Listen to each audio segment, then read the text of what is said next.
Просечната нето плата во ноември 2024 изнесува 41.999 денари. Силјановска-Давкова и Радев на комеморацијата во Аушвиц. Десетици илјади палестинци се враќаат во своите уништени домови. Срушен температурен рекорд во Москва со 3,5 степени над нулата. Математички модел покажува како влијае конформизмот врз културните трендови. Кои артисти ќе настапат на Греми наградите?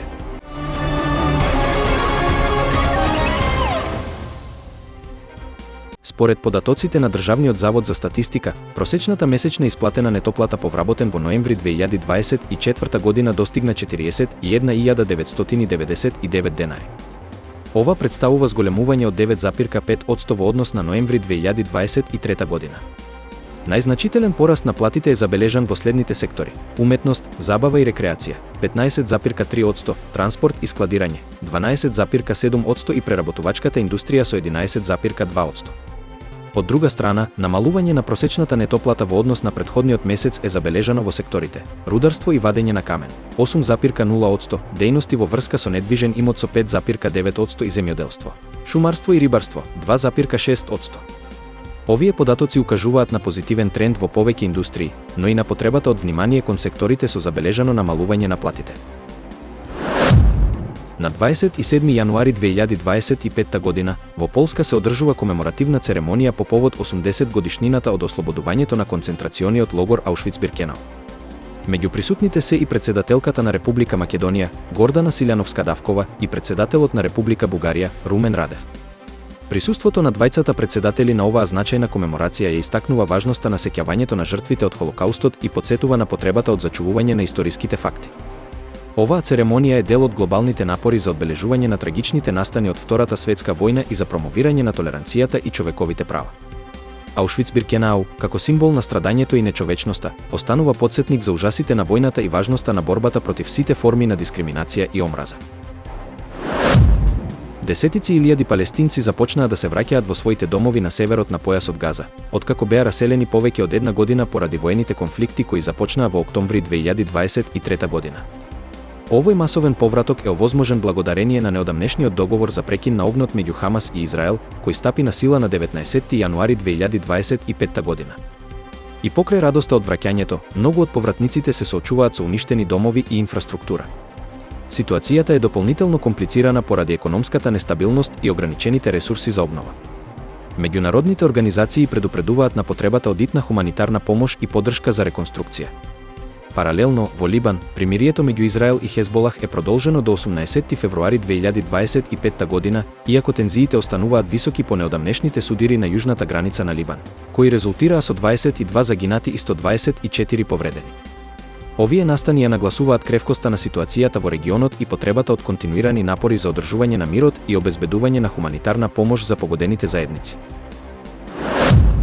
Москва го собори температурниот рекорд за 27 јануари, поставен во 1914 година. Откако денеска во 6 часот наутро метеоролошка станица во руската престолнина измери 3,5 степени Целзиусови над нулата. Според Евгений Тишковец, шеф на метеоролошкиот центар Фобос, оваа температура е највисока за овој ден во историјата на редовните метеоролошки мерења во Москва. Предходниот температурен максимум од 1914 година беше плюс 3 степени Целзиусови. Ова необично топло време за јануари во Русија предизвикува загриженост меѓу експертите за климатските промени и нивното влијание врз глобалните временски услови.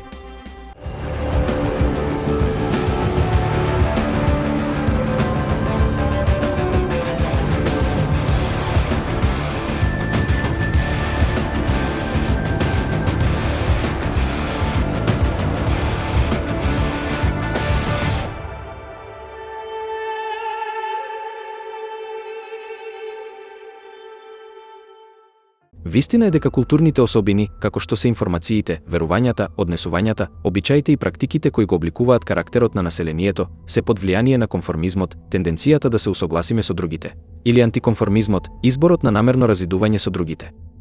Вистина е дека нов начин за моделирање на оваа динамична интеракција би можел да помогне во објаснувањето на општествените феномени како што се политичката поларизација, културните трендови и ширењето дезинформации. Студијата објавена во зборникот на Националната академија на науките го прикажува овој нов пристап.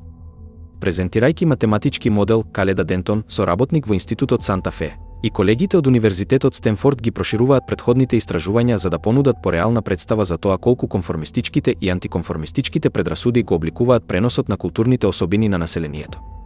Вистина е дека традиционалните модели на конформизам усогласеност често претпоставуваат дека поединците гравитираат кон просечната или средната особина во популацијата. Овој концепт добро функционира ако најпопуларните особини се блиску до оваа средина, што може да биде случај, да речеме, за работното време или големината на порциите храна што се консумира.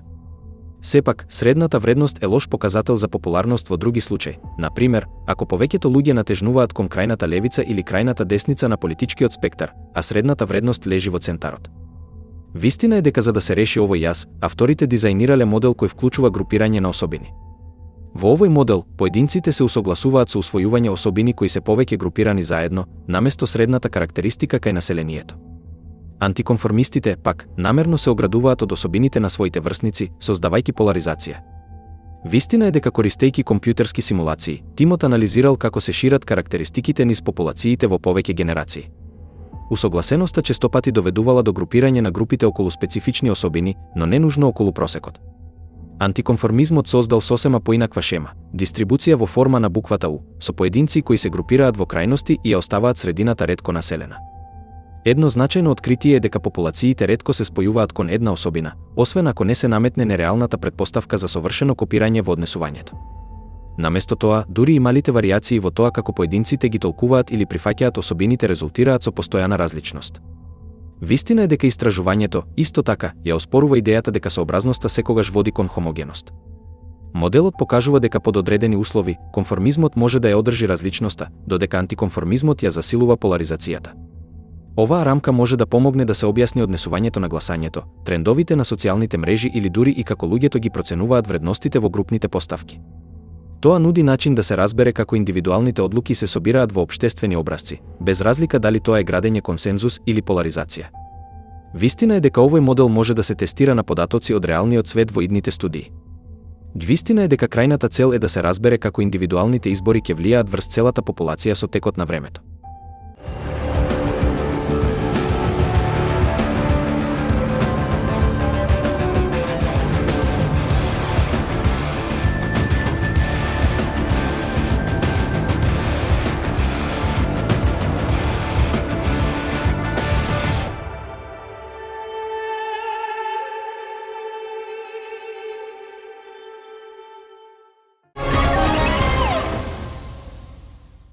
На предстојната церемонија на Греми наградите, која ќе се одржи на 2 февруари 2025 година во Лос Анџелес, ќе настапат истакнати музички звезди како Били Ајлиш, Чапел Роан, Чарли XCX, Сабрина Карпентер и Шакира. Покрај нив, на сцената ќе се појават и номинираните изведувачи Бенсон Бун, Доечи, Реј и Теди Свимс, кои исто така ќе ги покажат своите музички таленти пред публиката. Оваа година, номинациите за најдобра поп соло изведба ги вклучуваат Бионсе, Сабрина Карпентер, Чарли XCX, Били Ајлиш и Чапел Роан, што ветува возбудлива конкуренција во оваа категорија. Церемонијата ќе се емитува во живо на CBS и Paramount+, овозможувајќи им на фановите ширум светот да ги проследат настапите и доделувањето на наградите.